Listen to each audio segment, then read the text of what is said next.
bendiga, mis amados hermanos, este martes 29 de junio, hermanos. Recuerde que los martes estudiamos cartas generales y bueno, estamos estudiando carta de Santiago. Ya estamos en el capítulo 5, mis amados hermanos, y bueno, pues vamos a orar, hermanos. Ojalá ya tenga por ahí listo su material y su Biblia, sus apuntes, todo lo que implica este bonito estudio, hermanos. Oremos. Padre, gracias te damos por la hermosa y gran bendición de poder nuevamente como iglesia poder abrir tu palabra, mi Dios. Después de habernos hablado en el resto del día, Padre, este tiempo tan especial para estudiar como iglesia tu palabra, esta reflexión, Padre bendito, que emana de estas cartas consideradas generales, pero en donde tú hablaste con poder y gracia a los lectores originales, Padre, y no dudamos, Padre bendito, que el mensaje también es para nosotros. Por eso, Padre, en el nombre de Jesús nos encomendamos a ti, que nos guíes con tu Espíritu Santo, que mi vida sea solo un instrumento de gracia en tus manos. En el nombre de Jesús. Amén. Amén, mis amados hermanos, y bueno, pues vamos a contextualizar un poquito, hermanos, por dónde vamos. Acuérdense que estamos en el punto 5, ¿sí? Estamos en la parte 5 de todo este estudio de Santiago que se titula Paciencia. Por ahí usted ya lo tiene seguramente en pantalla, que pues es prácticamente los 20 versículos de este capítulo. Ya hablamos, hermanos, del inciso A, que tiene que ver con la impaciencia para con los ricos, versículos del 1 al 6. Y también, hermanos, pues bueno, ya terminamos de hablar acerca del encabezamiento, riqueza, robo, usted lo tiene ahí en pantalla, hermanos, riqueza, robo, desenfreno, homicidio. Y bueno, vamos a pasar ya, hermanos, al inciso B de esta quinta parte de nuestro estudio, que se titula Necesidad de paciencia, versículos del 7 al 11. Espero, hermanos, que podamos terminar todo lo que implica este bonito capítulo, hermanos, y bueno, pues yo le invito que tenga ya lista su material. Vamos a empezar, hermanos, con el punto número 1, que es exhortación a la paciencia. Posteriormente, advertencia contra la impaciencia, versículo 9, y si nos permite el tiempo también, hermanos, nos vamos hacia los ejemplos. Está padrísimo, hermanos, maravilloso la reflexión en estos versos, hermanos. Entonces vamos a comenzar. Y bueno, hermanos, rápidamente, tomando en cuenta todo lo que ya hemos hablado, o de lo que hemos reflexionado, de lo que Santiago, ¿verdad?, ha hablado, ha exhortado, sobre todo con el tema de los ricos, hermanos. Vamos a entrar a algo muy, muy interesante. Fíjese bien, hermanos, mire, exhortación a la paciencia. Fíjese bien qué tema tan interesante. En esta parte, hermanos, fíjese bien, de la epístola, el escritor asume el papel de pastor. Imagínense, hermanos, el pastor Santiago, ¿verdad? Entonces ha ventilado su indignación contra el rico. Ahora se dirige afectuosamente a los lectores llamándolos hermanos. Acuérdese que desde el primer capítulo, cuando nos introducimos en esta bonita carta, decíamos que una de las palabras que íbamos a estar recordando y que nos iban a marcar una pauta y que de alguna forma nos iba a permitir entender el mensaje de todo lo que encontramos en esta tremenda carta, es la palabra hermanos. Y bueno, más adelante de este capítulo vamos a ver en el versículo 9, versículo 10, versículo 12 y versículo 19. Y bueno, hermanos, Santiago expresa su preocupación a aquellos que ellos ejerzan la virtud de la paciencia. Por otro lado, hermanos, yo quiero decirle lo siguiente. Acuérdense, hermanos, que todo esto está de alguna forma relacionado con el fruto del Espíritu. Acuérdense que esta es la primera carta, hermanos. Una carta escrita aproximadamente en el 44, 46 después de Cristo, que es la primera carta que tenemos considerada como parte del Nuevo Testamento. No que sea la primera que haya estado en el Nuevo Testamento, que por cierto esta fue la última de las últimas cartas, ¿verdad?, aceptadas en el canon, pero fue escrita antes que las cartas de Pedro, de Juan, de Pablo, antes que los evangelios. Entonces, quizá a lo mejor Santiago no va a decir cómo en su momento el apóstol Pedro, ¿verdad?, consideraba algunas cosas de Pablo, pero sí Santiago, hermanos, él es más el tomar palabras casi textuales de nuestro Señor Jesucristo. Parece que Santiago es el medio hermano de nuestro Señor Jesucristo. Y bueno, hermanos, la paciencia es fruto del Espíritu Santo. Yo como siempre se lo he dicho, el fruto del Espíritu es esa capacidad, hermanos, sobrehumana que Dios nos da a nosotros, seres humanos mortales, pero redimidos en Cristo, ¿verdad? De soportar todo lo que implica la vida. La vida implica muchas cosas y muchas veces nos vemos limitados, o nos vemos a detenernos, o nos damos por vencido, porque sí hay muchas cosas muy, muy difíciles que requieren, más allá de una capacidad humana, es una capacidad sobrehumana, y el Espíritu Santo nos capacita, hermanos, dándonos la paciencia que necesitamos para soportar muchas cosas. Pero bueno, aquí recurre a la repetición Santiago, hermanos, usa el término paciencia 4 veces seguidas, en los versos 7, 2, en el verso 8 y en el verso 10. Y 2 veces emplea el concepto perseverar, hermanos. Versículo 11. Ahorita seguramente usted dirá, caray, pero yo no lo veo en mi versión. Si usted tiene la versión 60, ponga mucha atención, hermanos, porque y es ahí donde Santiago pone el énfasis. Dice el versículo 7, ¿verdad? Dice, por tanto, hermanos, tened paciencia hasta la venida del Señor. Mirad cómo el labrador espera el precioso fruto de la tierra, aguardando con paciencia hasta que reciba la lluvia temprana y tardía. Tened también vosotros paciencia y afirmad vuestros corazones, porque la venida del Señor se acerca, ¿verdad? Bueno, en su versión 60 sí está tal cual, hermanos. Más adelante es donde vamos a ver en otra versión una palabra que nos va a dar mucha perspectiva, pero no es en esta parte, ¿verdad? Vamos a continuar así como tal cual tenemos en nuestro bosquejo. Muy bien, entonces notemos las siguientes observaciones. Acuérdense, hermanos, que de los versículos emanan temas, ¿verdad? O en el ejercicio que hemos tenido en el estudio de estas cartas, pues, o vamos desmenuzando frase por frase, palabra por palabra, ¿verdad? Pero bueno, inciso A, mandato. Plenamente, hermanos, consciente de sus adversidades, Santiago les dice a sus lectores que ejerciten la paciencia. La palabra pues vincula el mandato de ser paciente con los versículos precedentes en los cuales Santiago describe las condiciones de opresión en que viven los pobres. Acuérdese, estos ricos que incluso hasta metían a cárceles, ¿verdad?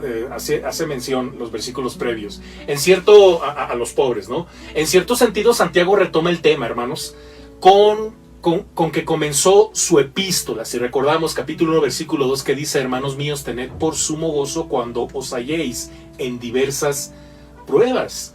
Por decirlo de alguna forma, este versículo es el prólogo de lo que estamos hablando ahorita, ¿verdad? La paciencia, mi querido hermano, es una virtud que pocos poseen y muchos buscan. Vivimos en una sociedad que eleva la palabra instantáneo. Pero ser paciente, hermanos, tal como Santiago usa la palabra, es mucho más que esperar pasivamente a que pase el tiempo. Porque lamentablemente a eso limitamos la palabra paciencia cuando la leemos en la Biblia. La paciencia, hermanos, es el arte de soportar a alguien cuya conducta es incompatible con la de los demás y a veces aún opresora, ¿verdad? ¿Cuánta gente no nos hemos topado así? ¿O cuántas veces nosotros somos esa gente, hermanos? O sea, va para todos lados, O sea que pongamos mucha atención y seamos humildes, hermanos, reconozcamos, a lo mejor sin saber o sabiendo, somos así con la gente, ¿verdad? Pero bueno, el hombre paciente, hermanos, calma una rencilla, un pleito, ya que controla su ira y no busca ventaja. Como leemos en Proverbios 15:18, el hombre iracundo promueve contiendas, mas el que tarda en airarse apacigua la rencilla. Y también hay en Proverbios 16:32 dice, mejor es el que tarda en airarse que el fuerte, y el que se enseñorea de su espíritu que el que toma una ciudad. La vieja palabra española de raíz latina, longanimidad, hermanos, que por ahí de repente la vamos a encontrar también en la Biblia, no quiere decir sufrir durante cierto tiempo, sino tolerar a alguien durante largo tiempo. Mire, yo no sé si usted sabía el significado de esta palabra, ¿verdad? Según su raíz. Para decirlo de otro modo, hermanos, la paciencia es lo opuesto a ser de mal genio. Dios exhibe, hermanos, paciencia cuando es lento para la ira ante el hombre que continúa en el pecado aún después de numerosas advertencias. Entonces, como lo leemos también en los siguientes pasajes. Ahí usted tiene en pantalla, hermanos, un montón de pasajes bíblicos que habla de esto que estamos hablando, ¿verdad? Lento para la ira, grande en misericordia y todo esto, desde el Antiguo Testamento hasta el Nuevo Testamento. Entonces, el hombre, hermanos, el hombre debe reflejar esa divina virtud en su vida diaria. Por eso le digo, hermanos, que tomando en cuenta de que esta fue la primera carta, años después, obviamente, existe la carta las cartas del apóstol Pablo, ¿sí? Donde se habla de la paciencia, donde se habla del dominio propio. Posteriormente vemos por ahí a Gálatas, que es donde se habla en el capítulo 5, versículos 22 y 23, de este fruto del Espíritu Santo, hermanos. Este fruto, parte del fruto del Espíritu Santo. Entonces, la paciencia. Entonces, esto es una virtud divina que, a la luz de lo que estamos leyendo, Dios quiere que adoptemos, que reflejemos, hermanos, porque es la manera de reflejar su gloria, de parecernos a Jesús. Entonces, Santiago sabe que los lectores, hermanos, de su epístola no pueden defenderse de sus opresores. Por lo tanto, les insta a ejercitar la paciencia y dejar estos asuntos en las manos de Dios, que, bueno, vendrá a librarlos. Pero aquí surge una pregunta, hermanos, porque de repente me dice, pastor, es que yo no me sé dejar, ¿verdad? Yo sé contestar, yo sé poner también las manos y tantas cosas que surgen alrededor de cuando las personas nos quieren hostigar, ¿verdad? Y bueno, es ahí donde nos damos cuenta, ¿verdad? Qué tanto hemos crecido, qué tanto hemos avanzado cuando se acercan estas situaciones, hermanos. Es inminente. Mire que buscamos no tener este tipo de situaciones. Y yo creo que ya desde ahí, hermanos, el Espíritu Santo está obrando en nosotros, ¿verdad? Porque pues estamos evitando que ocurran situaciones en donde de repente tengamos que echar mano o de la paciencia o de otras cosas que a lo mejor no son de Dios. Pero pidámosle a Dios, hermanos, que Él sea el que nos guíe en estos momentos, sobre todo cuando la vida implica, o ciertas personas implica, estar con ciertas personas implica la paciencia, ¿verdad? Pero bueno, Dios vendrá a librarnos, hermanos, si ejercitamos la paciencia. Entonces, aun si pudiéramos hacerlo, no deberíamos tomar el asunto con nuestras propias manos, hermanos, porque Dios ha dicho, la venganza es mía, yo pagaré. Y wow, ahí es donde está la situación, ¿verdad? ¿Qué tanto dejamos que el Señor pague, ¿verdad? Que el Señor responda por nosotros. Y es que es un pasaje bíblico que está en toda, pues prácticamente en el Antiguo, en Deuteronomio 32-35, como en Romanos 12-19 y Hebreos 10-30. Dice el pasaje, ¿verdad? Ahí con Santiago, dice, tened paciencia hasta la venida del Señor. Los lectores saben, hermanos, que el Señor volverá en calidad de juez. Deben ejercer autodominio frente a sus adversarios y demostrar paciencia con respecto a la venida del Señor. Él vengará a su pueblo cuando regrese, como escribe el apóstol Pablo en la segunda carta a Timoteo, capítulo 1, versículos del 5 al 6, que dice, esto es demostración del justo juicio de Dios, para que seáis tenidos por dignos del reino de Dios, por el cual asimismo padecéis, porque es justo delante de Dios pagar con tribulación a los que os tribulan. Inciso B, hermanos, ejemplo. Vamos a hablar de ejemplo, hermanos. Ahora sí que de esto que hemos hablado, ejemplo, ¿verdad? Y bueno, a lo largo de su epístola, hermanos, el escritor revela su amor por la creación de Dios. En este versículo, hermanos, él describe las expectativas de un campesino que anticipa una cosecha abundante, pero que debe esperar con paciencia la llegada de las lluvias de otoño y de la primavera. El campesino ha aprendido que todo crece según las estaciones del año. Sabe cuántos días son necesarios para que una planta se desarrolle desde la germinación hasta la cosecha. Sabe también que sin la cantidad adecuada de lluvia en el momento oportuno, sus labores son en vano.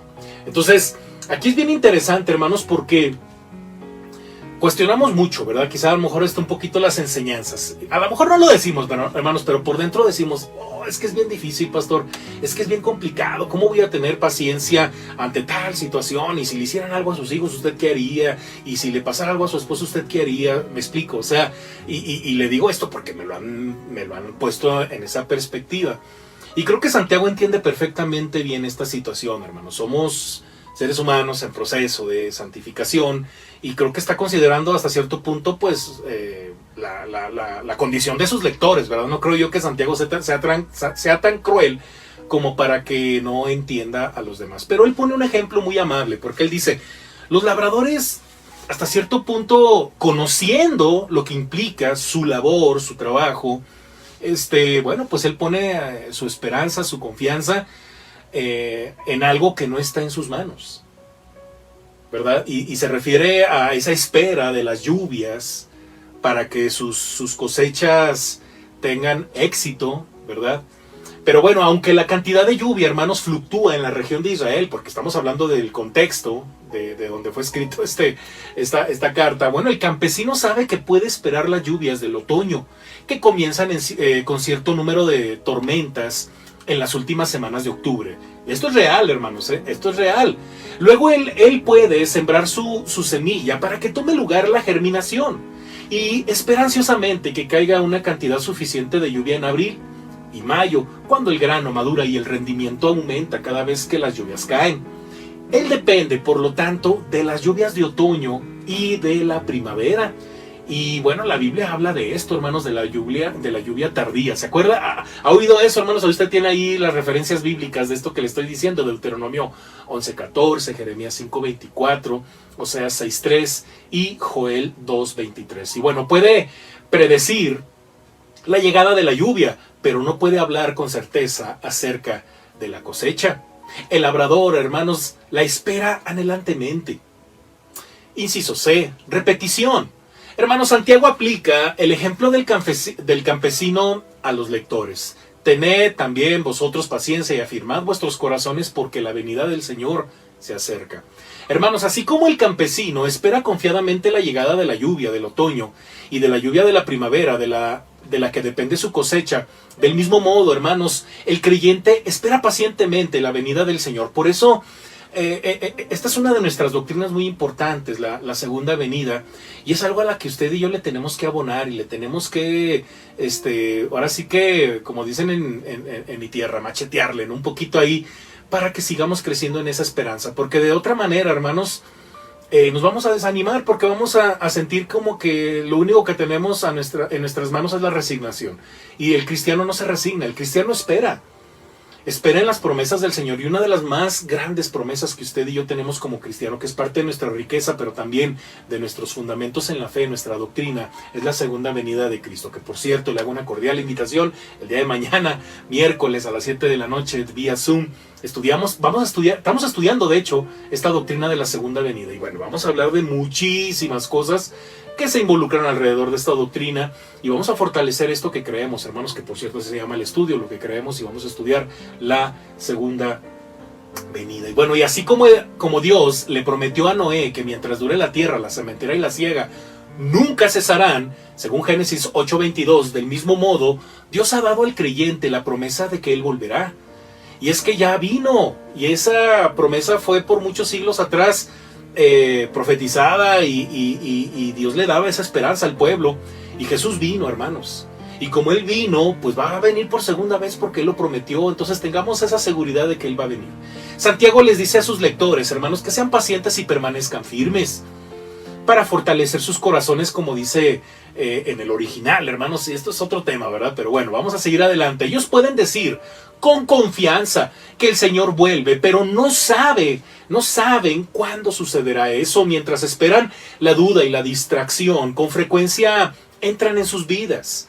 Por esta razón, hermano, Santiago aconseja a sus lectores a que permanezcan firmes en el conocimiento de que el Señor y a su debido tiempo, bueno, del conocimiento del Señor y a su debido tiempo, cumplirá la promesa que le hizo a los creyentes, ¿verdad? Entonces, vuelvo a esta frase que es muy importante: permanezcan firmes en el conocimiento del Señor, Esto es bien importante, hermanos, porque muchos, yo no sé qué esperan para conocer más al Señor, porque ¿cuántas cosas Dios nos da para que le conozcamos? entre ellas su pastor, sus maestros, la Biblia que tiene, vivir en un país donde tiene libertad de culto, donde existe, gracias a Dios, la separación del gobierno y del gobierno y la iglesia. Tantas cosas, tantas ventajas que en otros lados no hay y a veces no las aprovechamos, hermanos. En serio, llénese del Señor de tal forma que usted comience a ver la gran bendición de tener todas las posibilidades para que usted y yo crezcamos en el conocimiento del Señor. Y bueno, y a su debido tiempo cumplirá la promesa que le hizo a los creyentes. Él cae en la repetición, o sea, se refiere a Santiago, pero el recordatorio del inminente regreso del Señor es necesario para que los lectores no pierdan ánimo en las circunstancias difíciles. Acuérdese, Él volverá. ¿Por qué está cada vez más cerca la venida del Señor? Porque cada vez está más cerca nuestra partida de la tierra, hermanos. Por un lado. Pero puede que antes de que nos vayamos de esta tierra, el Señor venga. Pero tenemos la gran bendición o de que o Él viene y nos toca aquí en la tierra, o, ¿verdad? Partamos a la presencia del Señor. Y como según Pablo, ¿verdad? Los muertos en Cristo resucitarán primero en la segunda venida. Entonces, cada vez está más cerca esto, hermanos. Muy bien. Punto número 2, hermanos, de este punto 5, que tiene que ver con la necesidad de paciencia. Y hablamos de la exhortación a la paciencia, versículos del 7 al 8. Ahora vamos a meditar en el versículo 9 sobre la advertencia contra la impaciencia. Ojo, hermanos, porque a lo mejor usted dirá, no, pues yo soy poco impaciente. Más bien, yo soy poco paciente, ¿verdad? Yo soy muy impaciente, Señor.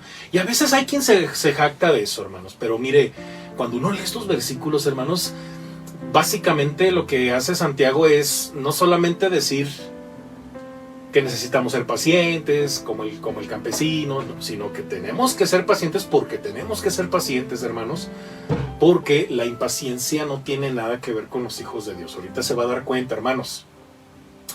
Bien se da cuenta Santiago, hermanos, de la opresión y de las dificultades que experimentan diariamente los destinatarios de su carta. Las trampas pastoralmente, Santiago trata pastoralmente, hermanos, y también los aconseja. Versículo 9, ponga mucha atención, dice, hermanos, no os quejáis unos contra otros, para que no seáis condenados. He aquí el juez está delante de la puerta. A mí me llama mucho la atención este versículo, hermanos, pero mire, la gente a quien se dirige Santiago, hermanos, vive en una situación opresiva que hace que pierdan la paciencia con aquellos que les privan de sus necesidades básicas. Con el pasar del tiempo se vuelven irritables, hermanos, incluso aún contra aquellos que comparten sus miserias. Y estamos hablando, hermanos, de que lamentablemente esa impaciencia pues ya termina afectando a la gente más cercana a nosotros. Nuestros hijos, nuestro cónyuge. Y bueno, con el pasar del tiempo, hermanos, se vuelven irritables aún contra aquellos que comparten sus miserias, ventilan sus sentimientos, ventilan esos sentimientos reprimidos y se enojan con los que están cerca de ellos.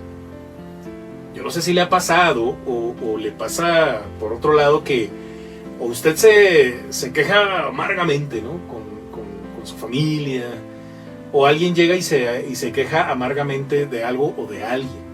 Bueno, vamos a descubrir qué tan bueno es todo esto, hermanos. Su conducta es comprensible. En este punto, hermanos, sin embargo, el pastor Santiago se detiene y les amonesta para que no se anden quejando unos de otros. Él sabe, hermanos, que hay quejas entre los miembros de la comunidad cristiana. Suponemos que los ricos que les oprimían vivían demasiado lejos de ellos como para oír sus lamentos. Entonces, quejarse y rezongar, hermanos, es lo contrario de ser gozosos y agradecidos. Quizá más adelante, hermanos, cuando leemos ahí en Hebreos, que por cierto, si Dios nos permite terminar esta bonita carta de Santiago, vamos a empezar Hebreos, hermanos, no se lo vaya a perder. Hebreos habla de la raíz de amargura, hermanos. Y él habla ya como que esto como que fue el comienzo, la queja, el rezongar, porque esto, hermanos, es como la semillita que nosotros mismos vamos humedeciendo, ¿no? Vamos humedeciendo cuando nos quejamos, cuando rezongamos, en vez de ser agradecidos y estar gozosos. Ser agradecidos y estar gozosos no es una experiencia exclusiva de los cultos dominicales, ¿verdad? Porque bueno, uno de repente cuando nos congregábamos, ¿no? No, estoy gozoso y alabando al Señor y no quería que el culto terminara. Y luego regresa a su casa y es todo lo contrario, ¿no? Está enojado, frustrado, rezonga, y así sea hijo, sea padre, sea esposa, esposo. Entonces, ¿qué sucede, hermanos? ¿Qué realmente está sucediendo en nuestro corazón? Por eso Santiago ya, más bien Hebreos, más adelante, que Dios nos permita reflexionar, no solamente habla de estar de rezongar o de quejarnos, habla ya de una raíz de amargura, hermanos, que ya es más profunda, porque incluso Hebreos dice, ¿verdad? No sea que alguno deje de alcanzar la gracia de Dios, dice que os estorbe o muchos sean contaminados, ¿no? Ya llegamos a un nivel en el que ya no solamente es una cosa nuestra, sino que ya estamos perjudicando el estado anímico y espiritual de alguien más por nuestra amargura. Y bueno, aunque a veces el creyente, hermanos, pueda encontrarse viviendo situaciones poco envidiables, ¿verdad? Pues quien quiere estar en esa situación, diría uno, ¿verdad? Lo cierto es que cuando comienza a quejarse, cae en pecado. Usted dirá, pastor, pero yo tengo el derecho de quejarme. ¿A poco usted no va a entender la situación en la que yo estoy? No, yo lo entiendo, quizá, no sé. No sé si usted también entienda mi situación o la situación de alguien más, qué sé yo. El punto aquí, hermanos, es que no podemos estarnos justificando de esto que ya la Biblia dice no es correcto, no es saludable, no es bueno. Más bien reflexionemos, hermanos, reflexionemos, ya no estemos tanto a la defensiva, porque a lo mejor usted podrá decir, es que usted no me entiende. A lo mejor los lectores podrían decir, es que Santiago no entiende lo que estamos viviendo y a él se le hace fácil decir esto. Pero no, hermanos, esto va más allá ahora sí que de quejarse, va más allá de quejarse y de pensar que tenemos la razón. Seguramente tenemos la razón por una enfermedad, por una situación, lo que sea, por el COVID-X, lo que sea. Pero bueno,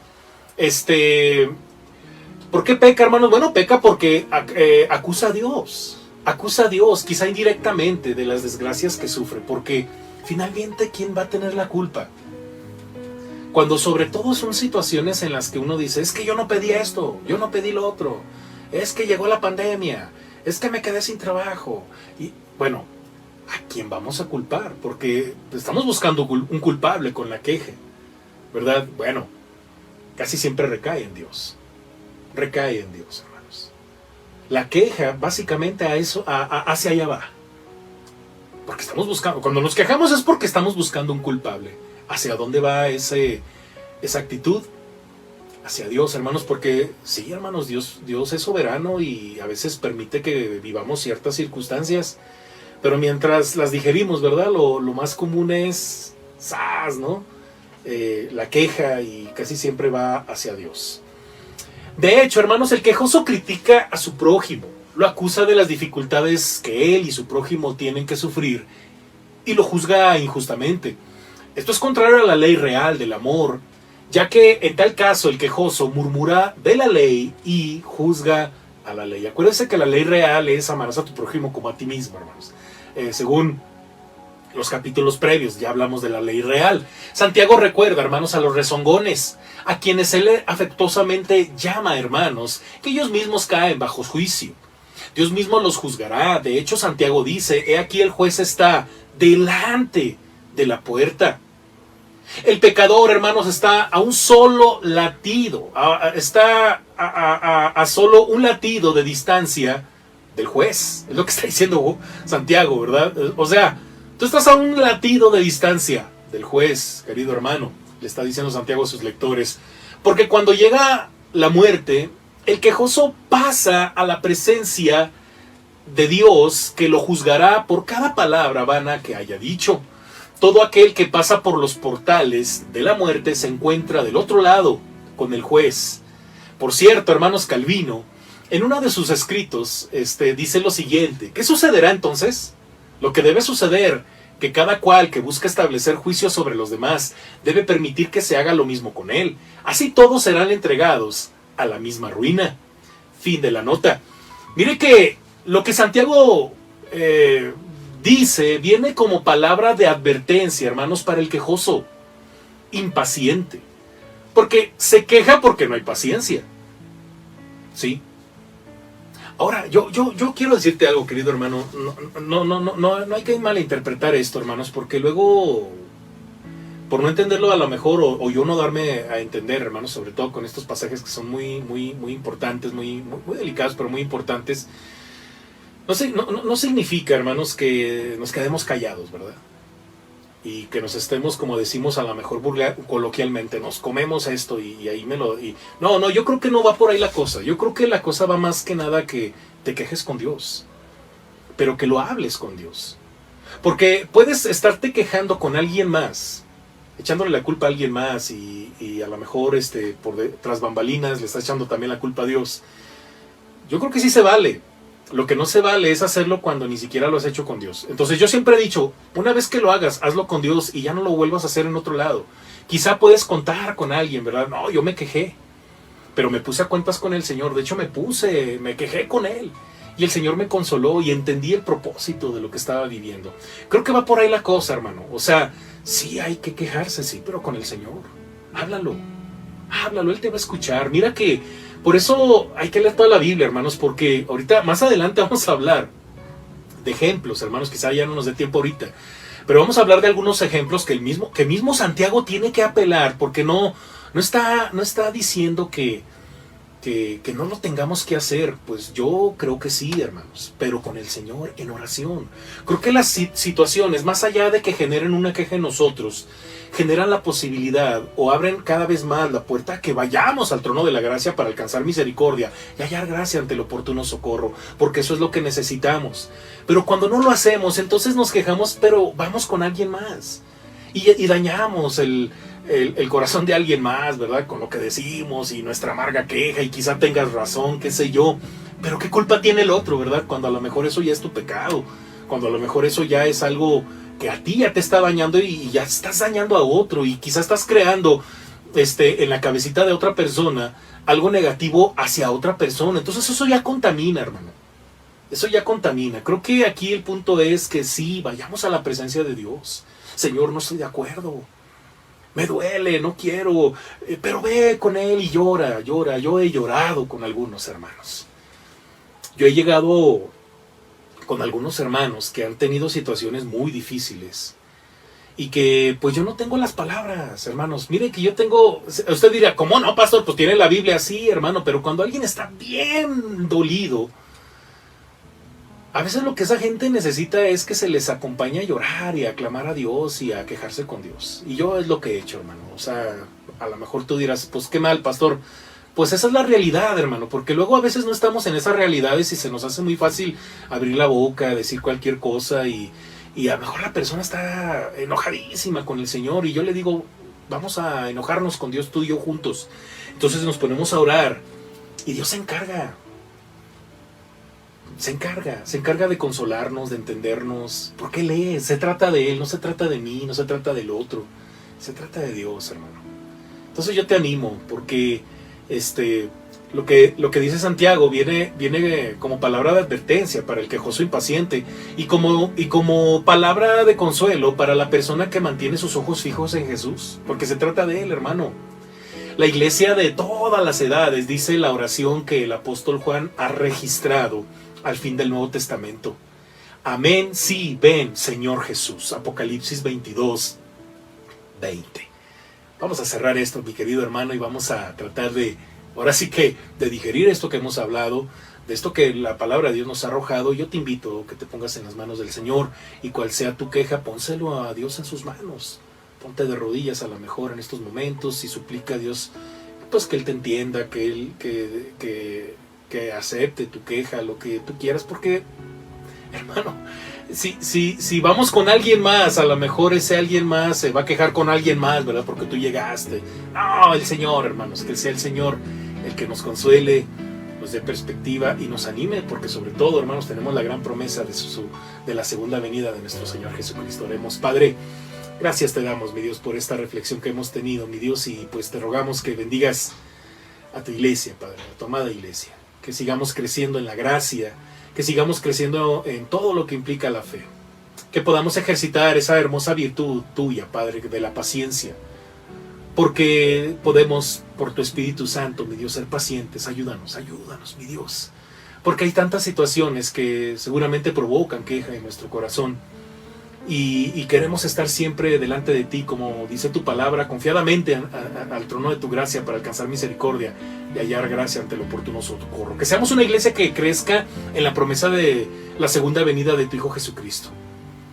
Y que en ello esté nuestra esperanza, Padre, porque así tú nos sustentas, así tú nos levantas, así tú nos ayudas. Y si hay algo, Padre, que los hermanos en estos momentos estén poniendo en tus manos, Padre, creemos también que tú eres quien pagará y eres nuestro vengador, Padre, porque así dice tu palabra. Confiamos en ello, Padre, en el nombre de Jesús. Amén. Amén, mi querido hermano, y como te lo decía en el estudio, el día de mañana, si Dios nos lo permite, vamos a estar estudiando la segunda venida del Señor, hermanos, en nuestro estudio de lo que creemos, las 20 doctrinas bíblicas que creemos las iglesias bautistas. Y bueno, estamos estudiando padrísimo todas estas doctrinas, hermanos, creciendo en la gracia de nuestro Dios. Y te hago una cordial invitación a las 7 de la noche, en Zoom. Y el día jueves, hermanos, predicamos un sermón evangelístico, ora por un servidor, ora por nuestro hermano Juan Carlos, que es quien entre semana me ayuda a editar estos videos y también a presentarlos para que sea un video pues presentable y la gente que no está acostumbrada a todo esto que hacemos, ¿verdad?, pero le sea amable en todo esto. El día viernes lo espero a las 6 de la tarde, mi querido hermano, a las 6 de la tarde vía Facebook, en vivo para nuestro culto de oración unido y repetición a las 8 de la noche por YouTube. No dejes de diezmar, no dejes de ofrendar, ya estamos prácticamente en la quincena, hermanos. Aparta un poquito de lo que el Señor te da para su obra. Y también, mi querido hermano, no dejes de conectar a tu grupo de oración, a tu departamento, y tampoco dejes de participar en el reto príncipe, hermanos. Ya estamos terminando los salmos, hermanos, están maravillosos los salmos. Y por cierto, hoy corresponde del 120 al 134, si mal no recuerdo, son salmos pequeños, pero ya estamos terminando los salmos, hermano. Anímate, métete al reto príncipe y descubre cada vez más el corazón de nuestro Dios. Dios te bendiga, hermano. Descansa, esto ha sido todo. Hasta la próxima, hermanos. Bye.